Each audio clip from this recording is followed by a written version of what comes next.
Hey guys, in today's episode of Before Restoration, we have a 12-inch Super oscillating table fan, model KD12 from, I would say around the mid to late 90s, somewhere between 1995 and 97, most likely, somewhere between those year ranges. And it is, in fact, the same fan that I already have. Well, not the same exact fan, but the same model and the same version as the one I got many years ago. I've had quite a few videos on it. But this one was in such good shape that I couldn't pass it up, and I didn't pay much for it, so it just came home with me. So this fan, like most other Supers from the 90s, was made by SMC, aka Shell Electric Manufacturing Company, and this was after Super moved on from Lasco as their supplier for their fans, because Super never made their own fans in the first place. They always sold rebadged fans with their own name on it, and just kind of a brief history lesson. In the early 70s, Super sold rebadged Sanyo fans, and very shortly afterwards they switched over to Lasco from the early 70s all the way up until, I would say, the late 80s or the early 90s.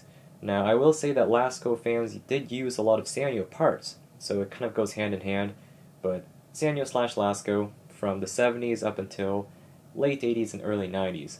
And there was a small overlap period when Super was supplying or getting fans from SMC in the late 80s, so there was a small period where Super fans were both made by Lasco and SMC, but throughout the 90s and in the early 2000s, SMC provided fans for Super, and this is one of those examples. As you can see by the characteristic gray blades and kind of a slight off-white plastic for the body of the fan. It's a very simple, but it's a fitting aesthetic for the 90s. I think in the 90s the gray blades and white exterior was a very popular trend for a lot of desk fans, and this was one of the stereotypical fans of the 90s, at least here in Canada. The Super fans were extremely popular here, and I'm sure, hundreds of thousands and maybe millions of these fans were sold. Anyways, this is a very good example of one, so let's take a closer look at it and assess the condition before we do a little test on it. Okay, so the camera comes off the tripod for this obligatory handheld close-up shot. So first of all, check out this badge. It is clean, it's got a good gloss to it, and it is not yellowed, which is a pretty rare sight, honestly, because I would say more than 80% of these Supers that I come across have yellowed badges, even if it's just a little bit, but this one is bright white, like the rest of the fan, so it's really nice to see that. It's hard to tell. I think the badge is printed a little bit crooked, but maybe it's the grill that's put on slightly off center. I'll have to check. Anyways, moving on. The blades have some dust buildup on it, as expected, but judging by the way the buildup looks, this is kind of the buildup that you would see on a fan that's been used in a very slightly dusty area, and it's a slow buildup of fine dust over a long period of time. So there's a chance that this fan was never cleaned, ever, in its life. And another reason why I think that might be true is that the nut and bolt here is still intact. So many of the fans that I come across that have these little bolt and nut combination is they're missing because people take them apart, take the fans apart to clean them, and because of how small and finicky they are to work with, they take them off and they don't put them back.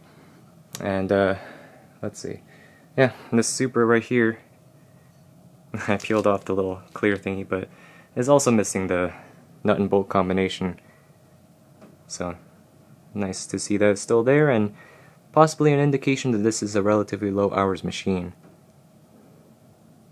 And there's no switch on the base because this is a rear switch model. And speaking of rear, let's turn it around and see the back. The back of the fan looks just as good as the front. Nothing is yellowed. Everything is relatively clean. So there's your 3-speed speed control knob there. I really like the way these knobs feel when you rotate them. It's, well, not the knob, but the switch. It's very smooth, yet very defined. And that was a characteristic with the tower switches that were used in these fans, and a lot of fans in the 90s and early 2000s. And they feel extremely high quality, but I guess they must have been economical for a lot of manufacturers to use them. Just so smooth and quiet, just feels really nice. Anyways, I'm geeking over a switch. There's the oscillation knob there. The neck adjustment. Oh, I was wrong. I should take it back. This neck joint is yellowed. Slightly, but yeah. Well, so much for saying that this is a mint condition fan. It's not really. Man, but it's a pretty hidden part, so we'll forget about it. There's the tilt adjustment. The hollow plastic base. And this has the slightly thinner insulation cord that they used in the mid to late 90s. This, I believe, has the SPT1 type insulation. The early 90s Supers had a SPT2, I believe, type insulation. It was a little bit thicker. But I like these a little bit more because they're more pliable and easier to maneuver around furniture when you plug them in. So, I'll check out the information on the bottom of the fan. What we got here?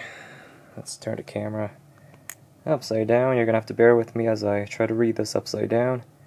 This is a model 12KD. Oh, I think I said KD12 earlier in the video. No, this is a 12KD, 0.35 amps, thermally protected, and made in China, of course. All of the little hard plastic feet are intact, and this is the little knob that fastens the base to the rest of the fan. Alright, so I guess we can just plug this fan up and test it out, see how it runs. Okay, what the heck, I just had the fan on its side for a minute. I was about to plug it in, and I noticed the neck joint, it is not yellowed. I guess it was just the shadows or just the way the lighting was that made it look like it was yellowed when I had the fan standing up, but no, it's not yellowed. There's some dirt on it, but it's pretty much just as white as the rest of the fan. Interesting, so I guess this is a mint condition fan and with no yellowing. Anyways, I got distracted. Let's plug this fan and test it out. Alright, so it's plugged in and ready to go. We'll test it on low speed, which is the first position on the switch.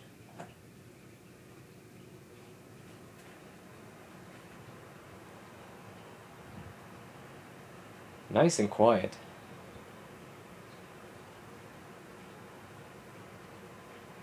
And that's one of the things I really like about these SMC fans.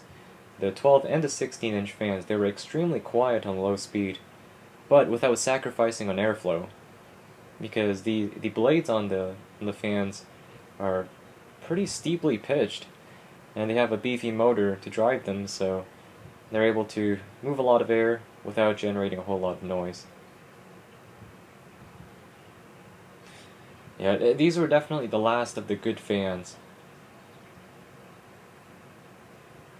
And the early 2000s, that's when things started going downhill, and desk fans of today's can't compete with even 90s fans like this one.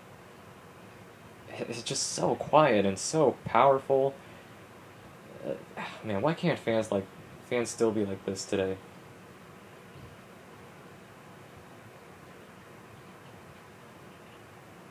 And the sound it produces, it's a very smooth, whirring white noise. It's very pleasant to listen to, and I could use this fan to fall asleep as a white noise machine. It's just perfect. And also, no bearing noise. You know, when I get new fans, I always complain they seem to have bearing noise all the time. This fan is over, 20, 25 years old? Yet it's running smooth, no bearing noise, no noise from the gearbox. Just proof that things were just better back then.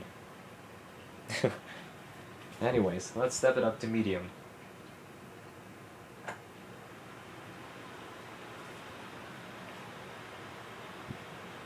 Hopefully the wind isn't hitting the microphone too badly. So it's a noticeable step up from low. It's going quite a bit faster, still very quiet, but there's definitely a huge noticeable difference in the airflow. And this is only medium. I would say most of today's 12-inch oscillating fans move maybe similar amount of air, maybe less, on high speed.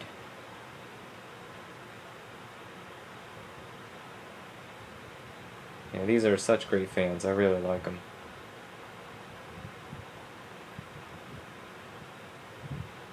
Okay, I guess we can just turn it up to high. Give it full juice. Oh man, that is cranking out some real good amount of air. Still, very reasonably quiet. Good white noise. But it's just chucking out the air.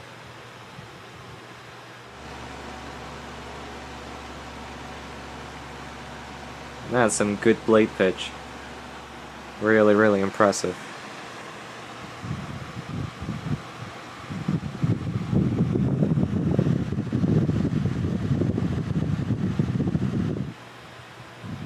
And real quick, we'll test the oscillation, which of course works just fine.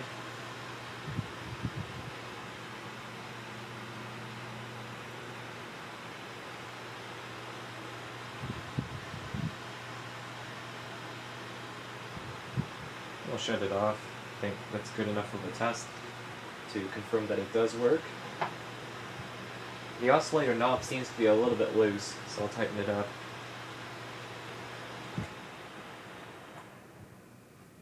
Kind of an awkward angle that I'm working with here. My workshop is incredibly messy right now. I'm having trouble just walking around in it. It's long overdue for another organization and rework. Maybe there'll be a vlog coming soon.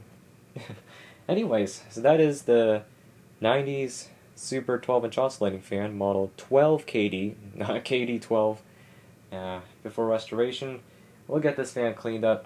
This fan is such a great fan. A lot of these mid to late 90s Supers were just such great value, I'm sure. They were great performers, super quiet. They look pretty nice. A little boring, but hey, it is what it is. That was the 90s for you. So anyways, that's going to be it for this video, so thank you guys for watching, and as always, I'll see you guys in the next one. I've got quite a few stuff lined up for videos coming this summer, so stay tuned for those. Anyways, I'll see you guys in the next one. Peace.